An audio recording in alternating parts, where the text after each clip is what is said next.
Hi students, कैसे आप सब लोग। मुझे उम्मीद है कि आप सब लोग बहुत बढ़िया होंगे, स्वस्थ होंगे, मस्त होंगे और एंजॉय कर रहे होंगे। तो इसी कामना के साथ मैं आप लोगों का स्वागत करता हूं आपके अपने चैनल फोकस क्लासेस पर। मेरा नाम दीपक कजोरिया है और आज के स्टूडियो लेक्चर में हम लोग बात करने जा रहे हैं 8th क्लास के चैप्टर डेटा हैंडलिंग से टॉपिक प्रोबेबिलिटी के बारे में। तो आज हम लोग जानेंगे कि प्रोबेबिलिटी क्या होती है, उस पर बेस्ड क्वेश्चंस किस तरीके के पूछे जाते हैं और क्वेश्चंस को हम लोग कैसे इजीली टैकल आउट कर सकते हैं। तो सब कुछ होने वाला है उसी वीडियो लेक्चर में, लेकिन शुरुआत करते हैं कहां से? प्रोबेबिलिटी से।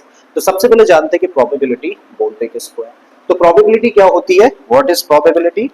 तो probability is the possibility, probability is the possibility of an event to be happen out of all possible events. तो प्रोबेबिलिटी का मतलब क्या होता है? प्रोबेबिलिटी का मतलब होता है पॉसिबिलिटी, यानी कि संभावना। किसकी संभावना है, किसकी पॉसिबिलिटी? जितनी भी इवेंट्स पॉसिबल हैं उन सारी की सारी पॉसिबल इवेंट्स में से किसी एक खास इवेंट के होने के जो चांसेस होते हैं, जो संभावना होती है, जो पॉसिबिलिटी होती है, उसी को हम लोग क्या बोलते हैं? प्रोबेबिलिटी। इस बात को एक छोटे से एग्जांपल से समझें। यहाँ आप लोग देख पा रहे होंगे मेरे हाथ में कितने मार्कर्स हैं? 4 मार्कर्स हैं। अब अगर इन 4 मार्कर्स में से एक मार्कर मैं निकालने की कोशिश करूं रैंडमली। अच्छा, रैंडमली कहने का मतलब क्या है? रैंडमली कहने का मतलब है कि बिना किसी छल कपट के, बिना किसी चालबाजी के, बिना देखे अगर इन 4 मार्कर्स में से मैं एक मार्कर निकालने की कोशिश करूं तो मेरे हाथ में क्या क्या आ सकता है? मेरे हाथ में ब्लैक मार्कर आ सकता है, ब्लू आ सकता है, रेड आ सकता है और ग्रीन भी आ सकता है। ठीक है, इसका मतलब पॉसिबिलिटीज कितनी बन रही है? 4 पॉसिबिलिटीज बन रही है। तो बेटा ब्लैक आ जाना, ब्लू आ जाना, रेड आ जाना और ग्रीन आ जाना, ये सब के सब अपने आप में क्या कहलाते हैं? इन सब को बोलते हैं हम लोग आउटकम, या फिर इन्हीं को हम लोग क्या देते हैं? इवेंट्स। आई थिंक इवेंट और आउटकम का मतलब समझ आ गया। तो यहाँ पे टोटल नंबर ऑफ आउटकम्स कितने हुए? कुल मिला के आउटकम्स हो रहे हैं कितने? 4। और इन 4 आउटकम्स में से मेरा जो फेवरेबल है या फिर मैं जो चाहता हूं वो क्या चाहता हूं कि ब्लू मेरे हाथ में आए। जब मैं रैंडमली इन 4 मार्कर्स में से एक मार्कर निकालने की कोशिश करूं तो मेरे हाथ में ब्लू मार्कर आए, इसकी क्या प्रोबेबिलिटी है? तो भाई ब्लू मार्कर आने की प्रोबेबिलिटी क्या होगी? इसके लिए फॉर्मूला होता है। फॉर्मूला क्या होता है? किसी भी इवेंट के होने की प्रोबेबिलिटी। देखो इसको रीड क्या करते हैं हम लोग? Probability of an event to be happen. और अभी क्या इवेंट है? ब्लू मार्कर आना। ठीक है, तो आप कह सकते हो probability of getting a blue marker out of all 4 markers क्या होगी? नंबर ऑफ फेवरेबल इवेंट्स या आउटकम कह लीजिए। और फेवरेबल कहने का मतलब भाई आपको कौन सा चाहिए? ब्लू चाहिए। और इसमें ब्लू कितने हैं? ब्लू एक ही है ना। आप चाहते हैं यही आए आपके हाथ में, क्योंकि आपको प्रोबेबिलिटी किसकी निकालनी है? ब्लू की निकालनी है। ठीक है, तो इसका मतलब नंबर ऑफ फेवरेबल इवेंट यहाँ पे कितनी हुई? एक। और टोटल नंबर ऑफ इवेंट नीचे क्या लिखा है? टोटल नंबर ऑफ इवेंट कितनी है? 4। इसका मतलब अगर हम लोग इस एक्सपेरिमेंट से बात करें तो यहाँ पे एक ब्लू मार्कर आने की प्रोबेबिलिटी क्या हुई? नंबर ऑफ फेवरेबल आउटकम्स या event upon total number of events, मतलब 1/4। ठीक है, तो आई थिंक समझ आ गया है। 2-3 टर्म समझ आ गए होंगे। इवेंट किसको बोलते हैं, आउटकम किसको बोलते हैं, प्रोबेबिलिटी निकालने का फॉर्मूला क्या होता है और साथ में प्रोबेबिलिटी होती क्या है। ठीक है, अब बात को थोड़ा सा आगे करते हैं। जब हम लोग बड़ा प्रोबेबिलिटी की बात करें तो प्रोबेबिलिटी हमेशा लाई करती है किस किस के बीच में? 0 और 1 के बीच में, जिसमें 0 भी इंक्लूड होता है और 1 भी। सो प्रोबेबिलिटी बड़ा इंपॉर्टेंट पॉइंट है। probability lies between 0 and 1, both inclusive। ठीक है, तो जो प्रोबेबिलिटी होती है ना किसी भी इवेंट के होने की, ठीक है, वो किस किस के बीच में होती है? 0 और 1 के बीच में। हालांकि 0 भी हो सकती है और 1 भी हो सकती है। एक दो एग्जांपल से समझ लेते हैं इस बात को। एग्जाम्पल के तौर पे अगर मैं आपसे कहूं क्या किसी भी इवेंट के होने की प्रोबेबिलिटी 0.4 हो सकती है, तो आपका जवाब होगा बिल्कुल हो सकती है। क्यों? क्योंकि 0.4 0 से तो बड़ा नंबर है लेकिन 1 से छोटा नंबर है, तो 0.4 किसी भी इवेंट के होने की प्रोबेबिलिटी हो सकती है। एक और एग्जाम्पल है, क्या किसी भी इवेंट के होने के चांसेस बेटा 75% हो सकते हैं। तो हम लोग क्या करें बेटा, 75 को फ्रैक्शनल फॉर्म में पहले लेकर आए। तो 75 को जब हम लोग फ्रैक्शनल फॉर्म में लिखेंगे तो 75 और परसेंटेज का मतलब अपॉन 100 कैंसिल आउट कर दें तो बन गया 3/4। और अब 3/4 जो नंबर है बेटा ये 0 से तो बड़ा है लेकिन 1 से छोटा है। इसका मतलब 3/4 भी किसी भी इवेंट की प्रोबेबिलिटी हो सकती है, इसमें कोई डाउट नहीं। अगेन हम लोग बात करें क्या 2 किसी भी इवेंट की प्रोबेबिलिटी हो सकती है, तो 2 बेटा 0 और 1 के बीच में नहीं है, ये तो 1 से भी बड़ा नंबर है, तो किसी भी इवेंट के होने की प्रोबेबिलिटी 2 नहीं हो सकती है। अच्छा, क्या किसी भी इवेंट के होने के चांसेस या प्रोबेबिलिटी माइनस का 3/4 हो सकती है? देखो 3/4 तो हो सकती है, क्या माइनस का 3/4 हो सकती है? तो आपका जवाब होगा नहीं हो सकती है। क्यों नहीं हो सकती है? क्योंकि एक ऐसा नंबर है, नेगेटिव नंबर है, और नेगेटिव नंबर तो हमेशा 0 से छोटा होता है, और जबकि प्रोबेबिलिटी क्या होती है? 0 और 1 के बीच में, जहां पे 1 और 0 भी हो सकते हैं। ठीक है, तो इसका मतलब ये नेगेटिव नंबर की होने की वजह से ये 0 से छोटा नंबर हुआ, और अगर ये 0 से छोटा नंबर है तो मतलब ये 0 और 1 के बीच में नहीं है, और अगर ये 0 के और 1 के बीच में नहीं है तो इसका मतलब किसी भी इवेंट के होने की प्रोबेबिलिटी -3/4 नहीं हो सकती है। आई थिंक फर्स्ट पॉइंट समझ आ गया। चलिए इसको हटाते हैं। तो अभी हम लोगों ने सीखा कि probability lies between 0 and 1 both inclusive. अब अगर किसी भी इवेंट के होने के चांसेस 0 हो या फिर 1 हो, इस बात के क्या मायने हैं, एग्जांपल के साथ में समझें।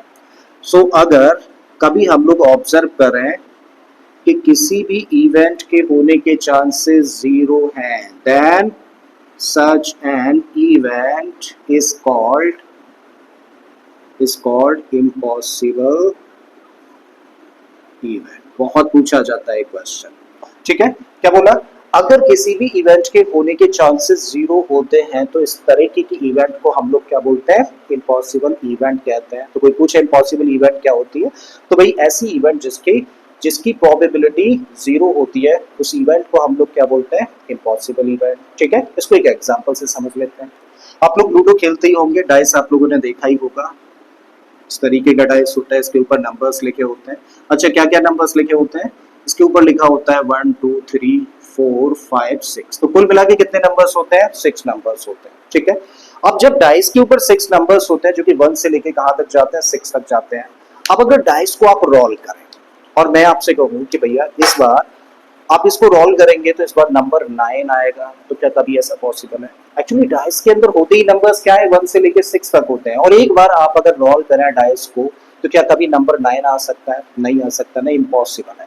इसका मतलब इस तरीके की इवेंट की पॉसिबिलिटी कह लो या फिर प्रोबेबिलिटी क्या कह लो, तो क्या होगी? 0 होगी। आई थिंक बात क्लियर है, समझ आ गया एग्जाम्पल के साथ में कि अगर आप एक डाइस को रोल करें और कहें कि इस बार नंबर 9 आने की जो प्रोबेबिलिटी है वो हम लोग कैलकुलेट कर रहे हैं, तो बेटा जब कैलकुलेट करोगे तो उसकी प्रोबेबिलिटी क्या होगी?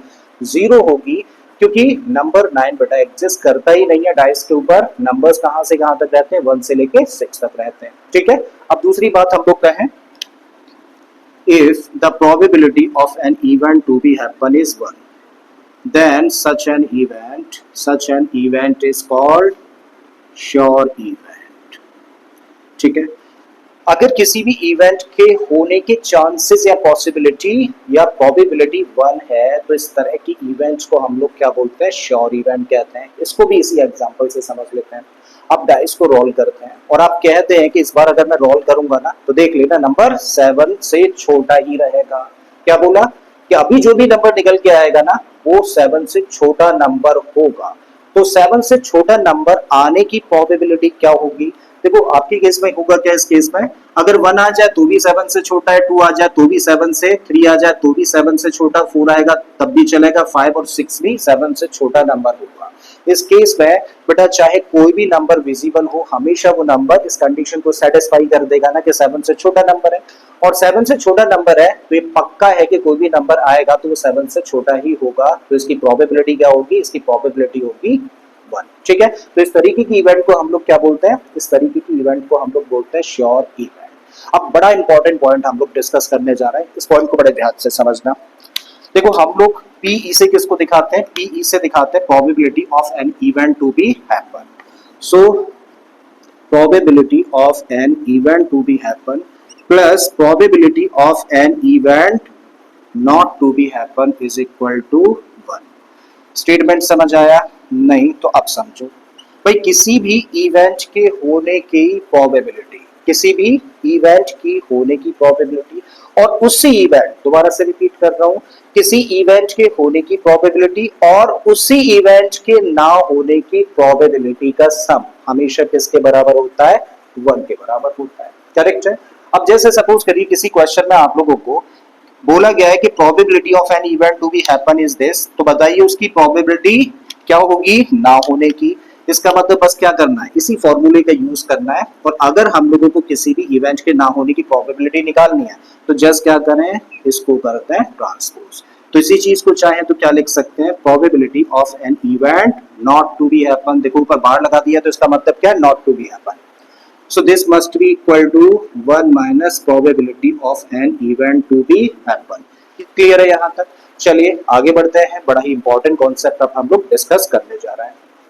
अब प्रोबेबिलिटी पर बेस्ड जो क्वेश्चंस होते हैं उनमें से जो फर्स्ट कैटेगरी होती है क्वेश्चंस की, उन क्वेश्चंस में बोला जाता है कि एक बैग है या फिर बोल दिया जाता है कि एक जार है और उसके अंदर कुछ बॉल्स हैं। चलिए बॉल्स दिखा देते हैं हम लोग। तो यहाँ पर हम लोगों ने इस बैग या जार के अंदर कुछ बॉल्स दिखा दी। W से हम लोग रिप्रेजेंट कर रहे हैं व्हाइट कलर की बॉल्स को, R से रिप्रेजेंट कर रहे हैं रेड कलर की बॉल्स को और B से रिप्रेजेंट कर रहे हैं ब्लैक कलर की बॉल्स को। तो हम लोग यहाँ पे देख रहे हैं कि इस बैग या इस जार के अंदर जो व्हाइट कलर की बॉल्स हैं वो कितनी है। देखो व्हाइट कलर की 2 बॉल्स देखने को मिल रही हैं। रेड कलर की बॉल्स की बात करें तो रेड कलर की बॉल्स कितनी है, वो भी 2 है। और ब्लैक कलर की बॉल्स कितनी है, ब्लैक कलर की 1 ही बॉल है। तो इस तरीके से इस बैग या फिर इस जार में टोटल नंबर ऑफ बॉल्स कितनी हुई, सबको प्लस कर दीजिए तो कितनी है, 5। ठीक है, तो अभी तक हम लोगों ने क्या देखा, हम लोगों ने देखा कि एक बैग है या फिर एक जार है और उसके अंदर टोटल 5 नंबर ऑफ बॉल्स है। अब अगर हम लोगों को रैंडमली एक बॉल पिक करनी पड़े तो क्या प्रोबेबिलिटी है कि वो ब्लैक कलर की होगी, क्या प्रोबेबिलिटी है व्हाइट कलर की होगी और क्या प्रोबेबिलिटी है कि वो रेड कलर की बॉल होगी। कैसे निकालते हैं जरा समझते हैं। भाई हम लोगों को किस कलर की बॉल चाहिए, पहले प्रोबेबिलिटी निकाल रहे हैं व्हाइट कलर की। ठीक है, सो इसको रिप्रेजेंट कैसे करेंगे, P का मतलब probability of getting a white colour ball. ठीक है, so this equal to probability का हम लोगों ने फॉर्मूला पढ़ा था, क्या होता है, number of favourable events divided by total number of events या आउटकम कह लीजिए।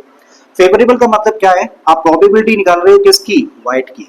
और अगर व्हाइट कलर की प्रोबेबिलिटी निकाल रहे हो तो आप क्या चाहते हो कि कौन सी बॉल निकले, आप चाहते हो कि व्हाइट कलर की बॉल्स निकले। और व्हाइट कलर की कितनी बॉल्स है, ये 2 है। आप चाहते हो इन्हीं 2 बॉल्स में से एक पिक कर लें आप, है ना, क्योंकि इसी की प्रोबेबिलिटी निकालनी है। तो भाई नंबर ऑफ फेवरेबल आउटकम्स तब कितने हुए, 2 और टोटल नंबर ऑफ आउटकम्स कितने हुए, 5। ठीक है, सो 2/5 क्या हो जाती है, व्हाइट कलर की बॉल आने की प्रोबेबिलिटी हो जाती है।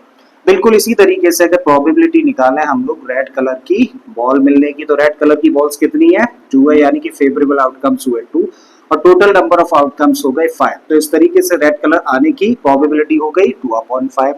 जब हम लोग प्रोबेबिलिटी कैलकुलेट करें ब्लैक कलर की बॉल मिलने की, तो ब्लैक कलर की 1 ही बॉल है, इसका मतलब फेवरेबल आउटकम कितने हैं आपके लिए, 1 है और टोटल नंबर ऑफ आउटकम्स कितने हैं, 5। सो 1/5 is the probability of getting a black colour ball. तो ऐसे क्वेश्चंस होते हैं बॉल से रिलेटेड। ठीक है, आई थिंक ये वाले समझ आ गए होंगे। अब बात करते हैं हम लोग कॉइन से रिलेटेड क्वेश्चंस भी इस पर बहुत पूछे जाते हैं। अब कॉइन से रिलेटेड हम लोग क्वेश्चंस करने जा रहे हैं। तो बेटा 3 तरीके के क्वेश्चंस यहाँ पर देखने को मिलेंगे। 1 कॉइन से रिलेटेड, ठीक है, 2 कॉइन्स को एक साथ टॉस किया जाता है या फिर 3 कॉइन्स को एक साथ टॉस किया जाता है। तो उससे रिलेटेड क्वेश्चंस हम लोगों को देखने को मिलते हैं। अब सबसे पहले हम लोग जानते हैं कि जब हम लोग 1 कॉइन को टॉस करें, 2 कॉइन्स को एक साथ टॉस करें या फिर 3 कॉइन्स को एक साथ टॉस करें, तो total number of outcomes her case में कितने कितने निकल कर आएंगे। इसके लिए बड़ा एक फॉर्मूला होता है। फॉर्मूला क्या है भाई, अगर कॉइन्स को टॉस किया जाता है तो total number of outcomes in a coin कितना होता है, ये फॉर्मूला होता है बेटा 2 की पावर n, जहां पर n क्या है, जहां पर n होता है बेटा नंबर ऑफ कॉइन्स, यानी कि जितने भी कॉइन्स लिए हैं बस उसे क्या कर दीजिए 2 की पावर में रख दीजिए और हम लोगों को टोटल नंबर ऑफ आउटकम्स पता चल जाएंगे। ठीक है, तो जब हम लोग बेटा बात करें एक कॉइन को टॉस करें, एक कॉइन को टॉस करें तो टोटल नंबर ऑफ आउटकम्स निकालने के लिए क्या करें, n की जगह पे क्या रखें भाई, n क्या है, नंबर ऑफ कॉइन्स है ना, और एक ही कॉइन है तो कितने होंगे 2 की पावर 1 का मतलब 2 आउटकम्स होंगे। 2 कॉइन्स को जब हम लोग एक साथ टॉस करें तो बेटा कितने आउटकम्स निकल कर आएंगे, 2 की पावर रखें फिर 2 और 2 की पावर 2 का मतलब 4 आउटकम्स होंगे। जब हम लोग 3 कॉइन्स को एक साथ टॉस करते हैं तो उस केस में टोटल नंबर ऑफ आउटकम्स कितने होंगे, 2 की पावर 3 और 2 की पावर 3 का मतलब हुआ 8। बिल्कुल इसी तरीके से अगर हम लोग 4 कॉइन्स को एक साथ टॉस कर दें तो टोटल नंबर ऑफ आउटकम्स कितने होंगे, 2 की पावर 4 और 2 की पावर 4 का मतलब हुआ 60। ठीक है जी, तो यहाँ हम लोगों ने क्या सीखा, टोटल नंबर ऑफ आउटकम्स। तो भाई टोटल नंबर ऑफ आउटकम्स एक कॉइन को टॉस करने पे मिलते हैं 2, 2 कॉइन्स को टॉस करने पे 4 और 3 कॉइन्स को एक साथ टॉस कर दिया जाता है तो कितने होते हैं 8। अच्छा चलिए आउटकम्स की बात कर लेते हैं। अब ये तो बताया ना टोटल नंबर ऑफ आउटकम्स कितने होंगे, तो लेकिन अब बात कर रहे हैं कि वो आउटकम्स होंगे क्या क्या। ठीक है, तो भाई टोटल आउटकम्स तो 2 है, तो इनमें होगा क्या क्या भैया। पहला आउटकम होगा हेड और दूसरा आउटकम होगा टेल्स। जब एक कॉइन को टॉस करें तो या तो हेड आ सकता है या फिर टेल्स, और इस तरीके से टोटल आउटकम्स कितने हुए, 2 आउटकम्स हुए। जब हम लोग दो कॉइन्स को एक साथ टॉस करते हैं तो टोटल आउटकम्स क्या होते हैं, कितने होते हैं, 4। लेकिन होते क्या क्या है बेटा, पहला आउटकम होता है कि हो सकता है कि दोनों ही कॉइन्स में क्या आ जाए, हेड आ जाए। ये भी हो सकता है कि दोनों ही कॉइन्स में क्या आ जाए, टेल्स आ जाए। ठीक है, या फिर ऐसा हो सकता है कि पहले में हेड और दूसरे में टेल्स, या फिर ऐसा हो सकता है कि पहले में टेल्स और दूसरे में हेड। और इस तरीके से यहाँ पर ही कितने आउटकम्स हैं, ये 4 आउटकम्स हैं, 4 डिफरेंट आउटकम्स। बात समझ आती है। हेड टेल और टेल हेड दोनों अलग अलग आउटकम्स हैं। बिल्कुल इसी तरीके से जब हम लोग 3 कॉइन्स की बात करें तो टोटल आउटकम्स कितने होते हैं, 8 होते हैं। अब इन 8 आउटकम्स को लिखें कैसे, क्योंकि जब भी क्वेश्चंस होंगे ना इससे रिलेटेड आप लोगों को सबसे पहले तो आउटकम्स लिखने पड़ेंगे। ठीक है, चलिए तो लिखते हैं आउटकम्स। भाई जो पहला आउटकम पॉसिबल है ना, वो हो सकता है कि 3 कॉइन्स की बात कर रहे हैं, इस बात को माइंड में रखिएगा। हो सकता है कि बेटा तीनों ही कॉइन्स में क्या आ जाए, हेड आ जाए, तो पहला आउटकम हुआ। और ये भी हो सकता है कि भाई तीनों ही कॉइन्स में क्या आ जाए, टेल्स आ जाए, तो पहला आउटकम, दूसरा आउटकम हुआ। अब क्या करिए, आप इसको लिखने का आसान तरीका मैं बता रहा हूँ। लास्ट वाले को चेंज करो। भाई लास्ट वाले को चेंज करोगे तो क्या लिखोगे, हेड, हेड और टेल। ठीक है, बिल्कुल यही काम यहाँ भी करूँ, लास्ट वाले को चेंज करो और देन लिखो, तो आपने लिख दिया टेल्स, टेल्स और हेड। ठीक है, अब क्या करना है बेटा, लास्ट वाले 2 चेंज करो, तो 2 लास्ट वाले चेंज कर दोगे तो आप लिखोगे हेड, टेल, टेल। ठीक है, यहां से भी लास्ट वाले 2 चेंज करो, और जैसे ही लास्ट वाले 2 चेंज करोगे तो क्या लिखोगे, टेल, हेड, हेड। एक और आउटकम। अब क्या करिए, सिर्फ बीच वाले को चेंज करिए, और बीच वाले को चेंज करेंगे तो लिखेंगे हेड, टेल, हेड। यहां भी बेटा वही काम करो, सिर्फ बीच वाले को चेंज करो तो टेल, हेड, टेल। तो ये आउटकम निकल कर आ जाता है 8। ठीक है, तो जब एक कॉइन को टॉस किया जाता है तो आउटकम्स होते हैं हेड या फिर टेल, ये 2 आउटकम्स हो गए। बेटा जब 2 कॉइन्स को एक साथ उछाला जाता है तो head head, head tail, tail head या फिर टेल टेल। और जब 3 कॉइन्स को एक साथ टॉस किया जाता है तो ये सारे के सारे आउटकम्स पॉसिबल है। अब क्वेश्चंस कैसे बनते हैं वो चीज हम लोग देख रहे हैं। भाई बोला जाता है कि अगर एक कॉइन को हम लोग टॉस करें तो what is the probability of getting a head. तो भाई हेड आने की प्रोबेबिलिटी एक कॉइन के केस में क्या होगी, तो probability of getting head equal to, एक फॉर्मूला क्या होता है, number of favourable outcomes divided by total number of outcomes. तो भाई फेवरेबल आउटकम क्या है, किसकी प्रोबेबिलिटी निकालनी है, हेड की ना, और हेड है कितने, एक ही आउटकम ऐसा है ना जहां पे हेड मिलता है। तो इसका मतलब नंबर ऑफ फेवरेबल आउटकम तो बेटा 1 है, और टोटल नंबर ऑफ आउटकम कितने हैं, टोटल नंबर ऑफ आउटकम है 2। बिल्कुल ऐसे ही अगर टेल्स आने की प्रोबेबिलिटी निकालते तो भी क्या होती, एक ही टेल है तो बेटा 1, और टोटल आउटकम्स 2 है तो 1/2। इसका मतलब एक पॉइंट के केस में हैड और टेल्स आने की प्रोबेबिलिटी क्या होती है, 1/2 एंड 1/2। अब बात करते हैं बेटा 2 कॉइन्स को जब एक साथ टॉस किया जाता है, so what is the probability. देखो इस पर क्वेश्चन क्या बन सकते हैं, what is the probability of getting 2 heads, 2 head आने की probability. What is the probability of getting 1 head and 1 tails. ठीक है, या फिर प्रोबेबिलिटी ऑफ गेटिंग 2 हेड्स। तो इस तरीके के क्वेश्चंस पूछे जा सकते हैं। तो चलिए पहले वाले की बात करते हैं, प्रोबेबिलिटी ऑफ गेटिंग 2 हेड्स। देखो टोटल आउटकम्स कितने हैं, टोटल आउटकम्स है कितने, 4। और इन 4 में से प्रोबेबिलिटी किसकी निकालनी है, प्रोबेबिलिटी निकालनी है बेटा 2 हेड्स आने की। और 2 हेड्स हम लोगों को कितने आउटकम्स में देखने को मिल रहा है, सिर्फ एक में। इसका मतलब फेवरेबल कितना हुआ इस केस में, फेवरेबल हुआ 1, और टोटल नंबर ऑफ आउटकम्स कितने हैं, 4। इसका मतलब 2 हेड्स आने की प्रोबेबिलिटी क्या हुई, 1/4। अब दूसरा क्वेश्चन दिया है कि 1 हेड एंड 1 टेल, एक हेड आए और एक टेल आ जाए। ठीक है, ये नहीं बोला है कि पहले हेड या पहला टेल आए, सिर्फ ये बोला है कि एक हेड हो और एक टेल हो। तो भाई हम लोग टोटल नंबर ऑफ आउटकम्स देखें तो 4 है। अब इनमें से यहाँ पर देखें तो दोनों जगह पर हेड है, यहाँ पे दोनों जगह पर टेल है। यहाँ पे देखें तो एक हेड और एक टेल है, यहाँ इस आउटकम में भी बेटा एक हेड और एक टेल है। इसका मतलब ये 2 जो आउटकम्स है वो इस सिचुएशन को सेटिस्फाई करेंगे। इसका मतलब हेड टेल आ जाए तो भी एक हेड और एक टेल हम लोगों को मिल जाता है, या फिर टेल हेड आता है तो भी हम लोगों को एक हेड और एक टेल मिल रहा है। तो इसका मतलब हमारे लिए फेवरेबल आउटकम्स कितने हुए, ये आ जाए तो भी अपनी बात बन रही है, ये आ जाए तो भी अपनी बात बन रही है। इसका मतलब फेवरेबल आउटकम कितने हो जाते हैं, 2, और टोटल नंबर ऑफ आउटकम्स कितने हैं, 4। और कैंसिल आउट कर दें तो इस तरीके से प्रोबेबिलिटी क्या हुई 1/2 हो जाती है एक हेड और एक टेल्स आने की। लास्ट वाले पार्ट पर आए तो probability of getting two heads, दो हेड्स आने की प्रोबेबिलिटी क्या, अच्छा दो हेड्स ऑलरेडी लिख लिया, टेल्स लिख देते हैं यहाँ पे। दो टेल्स आने की प्रोबेबिलिटी क्या होगी, तो दो टेल्स भाई हम लोगों को सिर्फ एक ही केस में देखने को मिल रहा है, इसका मतलब सिर्फ एक ही है फेवरेबल आउटकम और टोटल 4 ही है, तो इसका मतलब what is the probability 1/4 is the probability of getting two tails. I think ये वाला क्वेश्चन समझ आ गया। अब आ जाओ बेटा 3 कॉइन से रिलेटेड क्वेश्चंस कैसे पूछे जा सकते हैं वो चीज और हम लोग डिस्कस करना है। सो इससे रिलेटेड पूछा जा सकता है probability of getting two heads, दो हेड्स आने की प्रोबेबिलिटी क्या होगी, probability of getting at least two head और probability of getting at most, बहुत इंपॉर्टेंट क्वेश्चन है, एट मोस्ट टू हेड्स। पहला क्वेश्चन क्या है भाई, 3 कॉइन्स को एक साथ टॉस किया जाता है तो क्या प्रोबेबिलिटी है कि दो हेड्स हम लोगों को देखने को मिलेंगे। तो यहाँ पे दो हेड्स लिखा है ना, तो इसका मतलब है एग्जैक्टली दो ही हेड हो, ना दो से ज्यादा ना दो से कम। तो भाई पहला केस हम लोग देखें, पहला जो आउटकम है इसमें तो 3 हेड से क्या ये चलेगा, नहीं चलेगा। यहाँ पे हम लोगों को दो देखने को मिल रहे हैं, ये चलेगा, इस केस में चलेगा, इस केस में चलेगा, नहीं चलेगा। दो हेड है चलेगा, नहीं है दो हेड है चलेगा, नहीं है दो हेड, नहीं है दो हेड।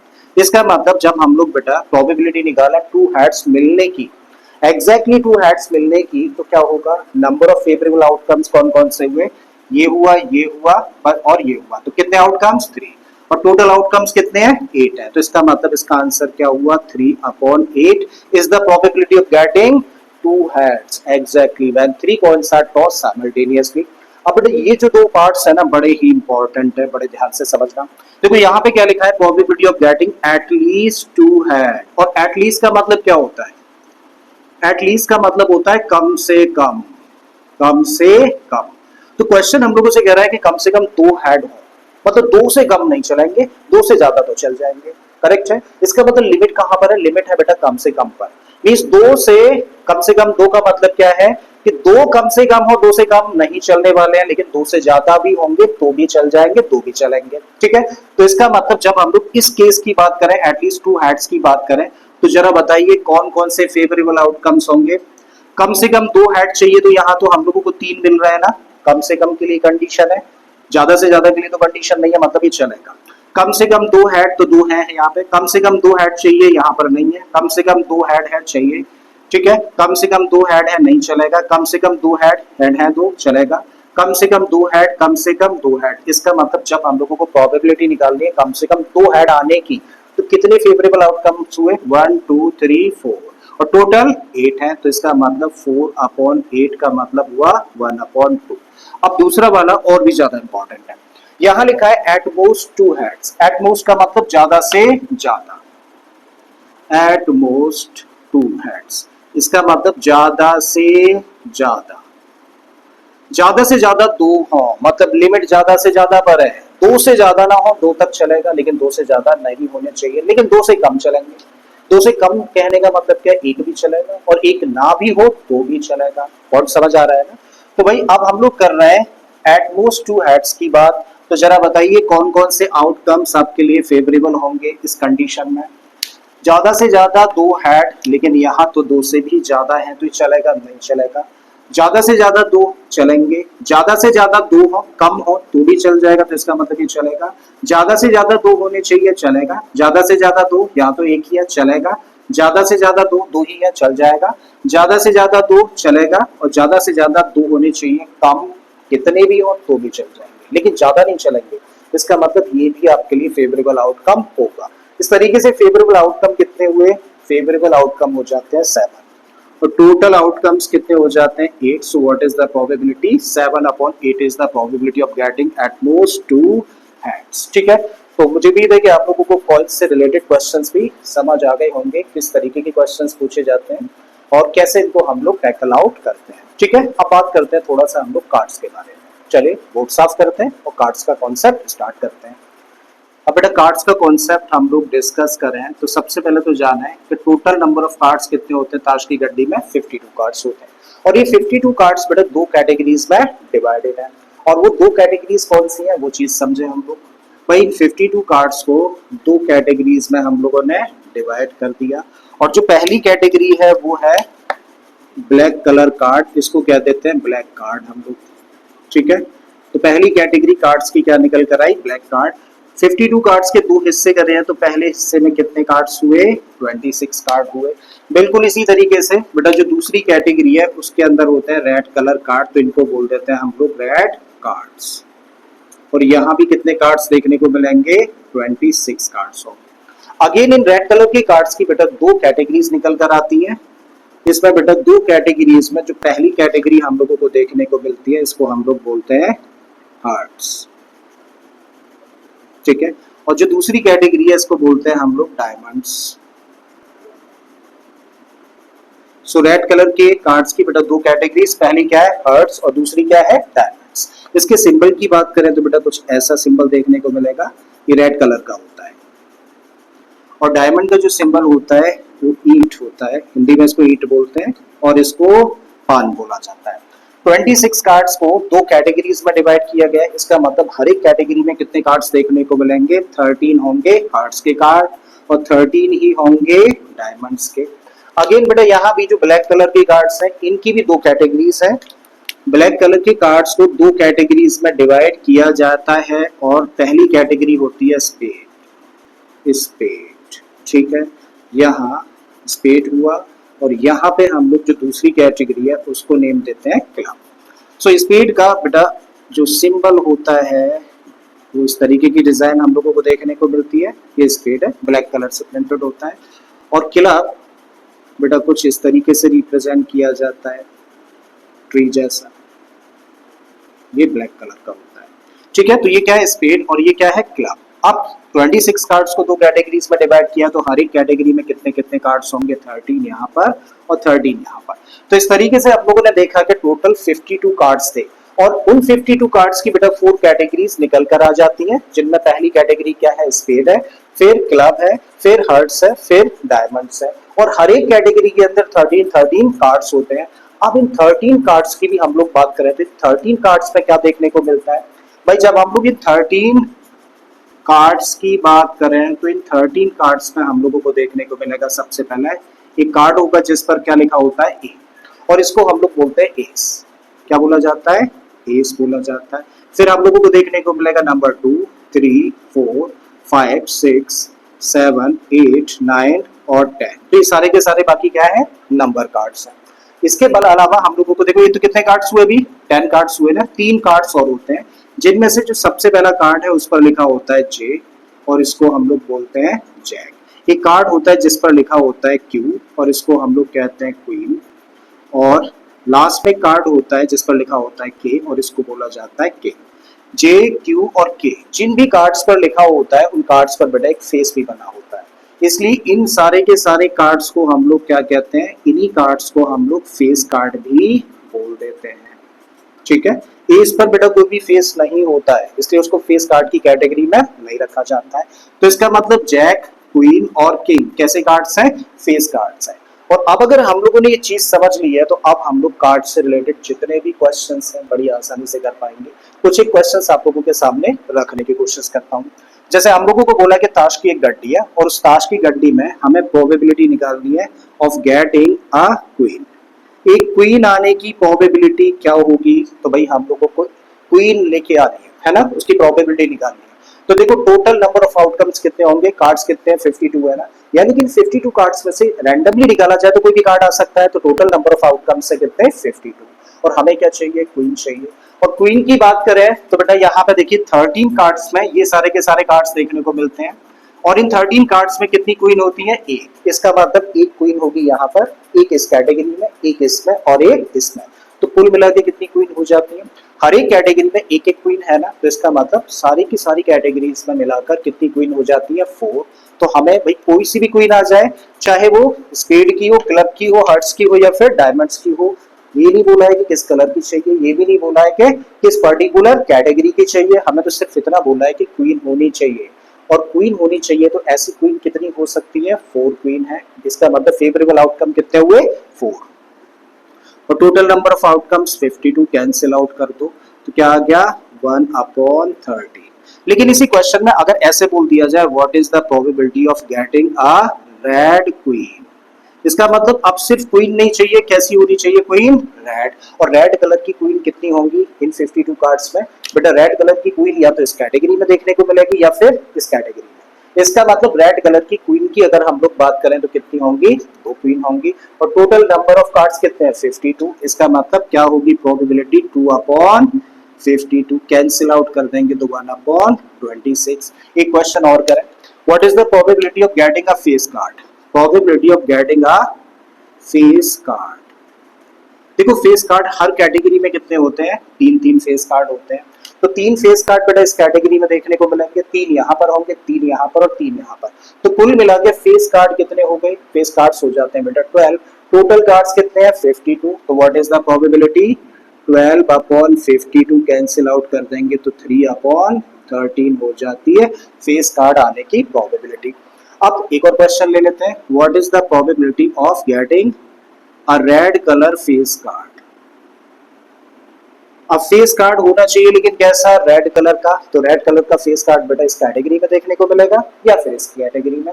यहाँ तीन होंगे, तीन ही यहाँ पर होंगे, तो कुल मिला के रेड कलर के कितने फेस कार्ड्स हो जाते हैं, 6 हो जाते हैं। तो भाई प्रोबेबिलिटी क्या होगी 6/52, कैंसिल आउट कर दें तो ये हो गया 3/26। सो 3/26 is the probability of getting a red colour face card. अब एक क्वेश्चन यहां पर लिखता हूं, ईदर अ किंग और अ क्वीन। प्रोबेबिलिटी निकालनी है हम लोगों को, ईदर अ किंग और क्वीन, या तो किंग आ जाए या फिर एक क्वीन आ जाए। मतलब एक किंग आएगा तो भी आपकी बात बन गई और एक क्वीन आ जाएगी तो भी आपकी बात बन जाती है। तो किंग कितने होते हैं कुल मिला के, देखो सारी कैटेगरीज में एक एक किंग होगा ना, तो इसका मतलब 4 होते हैं किंग और 4 ही होती है क्वीन। इसका मतलब आपकी बात कब कब बनती है, किंग आ जाने पे बात बन जाती है या फिर क्वीन आ जाने से भी आपकी बात बन जाती है। तो कितने कार्ड्स ऐसे हैं जहां पर आपकी जो प्रोबेबिलिटी जिसकी निकालनी है वो कार्ड हम लोगों को मिल जाता है। तो भाई 8 कार्ड्स ऐसे होते हैं जहां पे हम लोगों को अपनी बात बनती हुई लगती है। देखो यहाँ पे और लिखा हुआ है, और का मतलब या तो किंग आ जाए या फिर क्वीन आ जाए। तो दोनों ही केस में आपकी बात बन रही है ना। किंग कितने होते हैं 4, क्वीन कितनी होती है 4। इसका मतलब 4 और 4 कितना हुआ 8। टोटल कार्ड्स कितने हुए 52, कैंसिल आउट कर देंगे और कैंसिल आउट करेंगे तो 4 दूनी 8 और 13 चौका 52। तो 2/13 is the probability of getting either a king और अ क्वीन। अच्छा एस आने की प्रोबेबिलिटी क्या होगी, S probability of getting an S. तो एस कितने होंगे बेटा, एक यहाँ पर होगा, एक इस कैटेगरी में, एक इस कैटेगरी में और एक इस कैटेगरी में। तो कुल मिला के कितने एस हुए 4 एस होंगे पूरी ताश की गड्डी में। और हम लोगों को फेवरेबल आउटकम मिल गया भाई कितने 4। टोटल आउटकम्स कितने 52। तो कैंसिल आउट कर दें तो कितना हुआ 1/13।